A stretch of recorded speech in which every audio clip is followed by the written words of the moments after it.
How's it going, you guys? So today I'm here, we're about to tint some taillights on my Jeep Grand Cherokee. I have a 2014 Jeep and I really want to test out Vvivid's taillight tint. It's a dry adhesive process. I've used Lux before, but I've never used Vvivid, and I've heard great things about them. So just so you guys know, the difference is usually you use water and soap.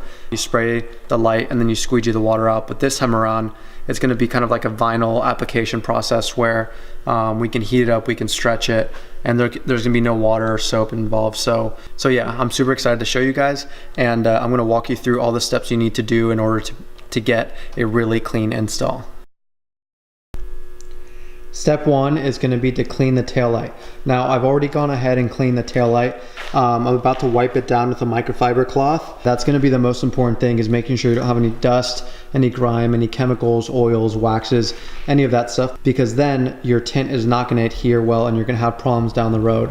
So save yourself some trouble and make sure you clean your taillight very well.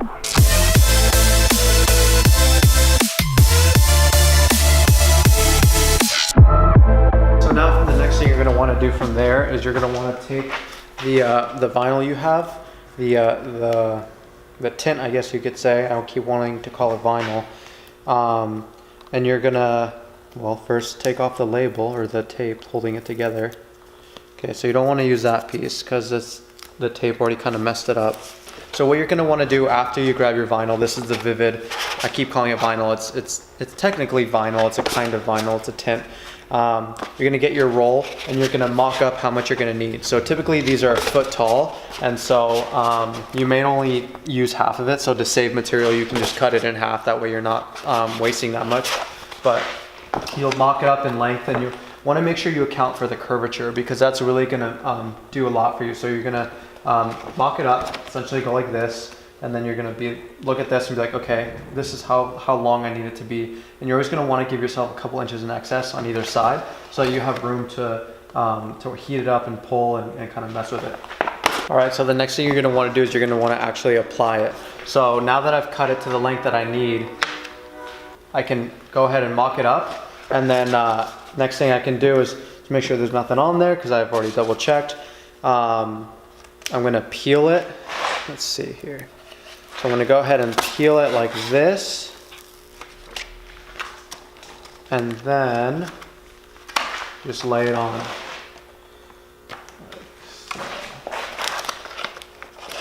Good. Okay, so then you can kind of mess with it, try to get it as flat as possible.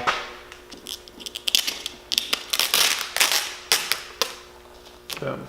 So from here is where you kind of start playing with it. So you're always going to want to squeegee the flat side down first to make sure that that's on perfectly.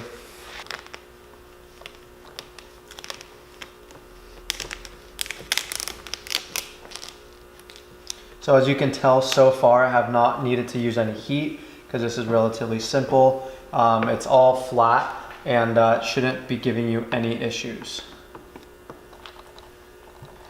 Go. There's no tension anywhere.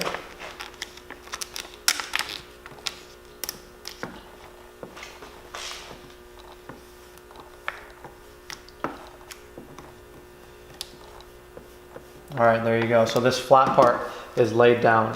You just want to make sure you use firm pressure to make sure you're squeezing out all the air, so you're not left with any bubbles or air pockets, because that's going to be your worst nightmare. And again, right here, I don't know if you guys can see this, there's like some air, some tension right here. So all you do is you just unstick it, and then you just let it go into place so that it can go into the seam. Same goes for the entire edge. And this will be trimmed anyways, but you want to try to get it as close to the edge as possible. Pick that up a tiny bit like that.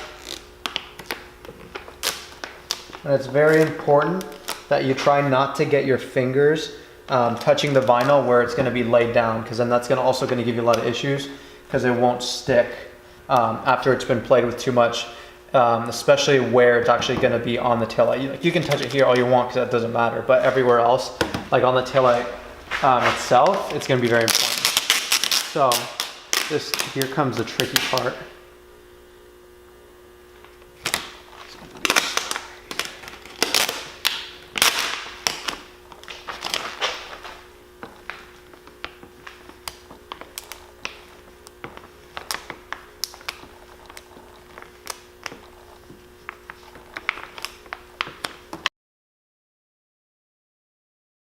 All right, so now that we've went ahead and tinted the whole taillight, now we're gonna go ahead and do post heating to make sure that the wrap isn't under any tension and it's not shrinking on you, which in turn would make it peel like in a week or two, or when it's sitting under the sun, it'll start peeling on you and just look really bad. So we're gonna go ahead and do that. And after that, we'll trim and then we'll be good. You know I'm too generous. Now I've learned to never help you out.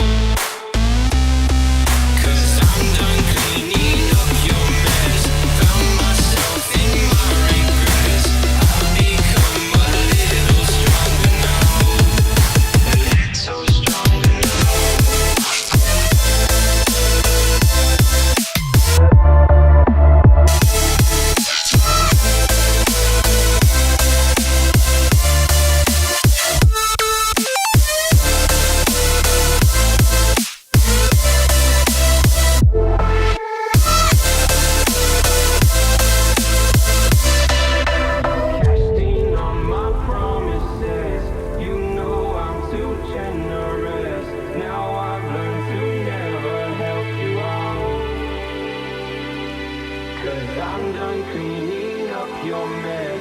Found myself in my regrets. I've become a little stronger now. A little stronger So here's a little before and after of what it looks like to have your taillights tinted and not tinted. And this is gonna be a mid-smoke level tint. All right guys, so I went ahead and did taillight number 2. Taillight number 2 was a lot better just because I had already done the first one, and so I had a little bit of practice under my belt. But yeah, here it is, taillight number 2. I hope you guys can see that. So what I went ahead and did is same process. I cut it, let it focus here. I cut along the headlight, obviously not facing the paint, but rather leaning on the taillight. Sorry, did I say headlight? I meant taillight. Leaning on the taillight so that you don't have any excess left over, and going ahead and post heating the whole thing so that it bends around the corner and doesn't peel up on you. So again, here's the difference between a non-tinted taillight and a tinted taillight. This is going to be mid-smoke from Vvivid Vinyl, I guess. I don't know what their full name is. I just usually refer to them as Vvivid. All right, guys. Well, there you have it. It is, what time is it right now? 11:07 p.m. and I'm calling it. I just finished the headlights. I keep saying headlights, the taillights on the Jeep, and I think they look really good. So I'm gonna go ahead and turn it around so you guys can check it out. Let me know what you guys think down below. Give me a thumbs up. Please, if you guys really like my videos, give me some ideas down below. Subscribe, because at the end of the day, I'm trying to provide content that you guys wanna watch, and that's useful and resourceful to you guys. So if you guys have any questions or want any more DIYs or more lifestyle content, just let me know down below. And I'm always open to constructive criticism. So I appreciate your guys' time. And again, thank you so much for watching.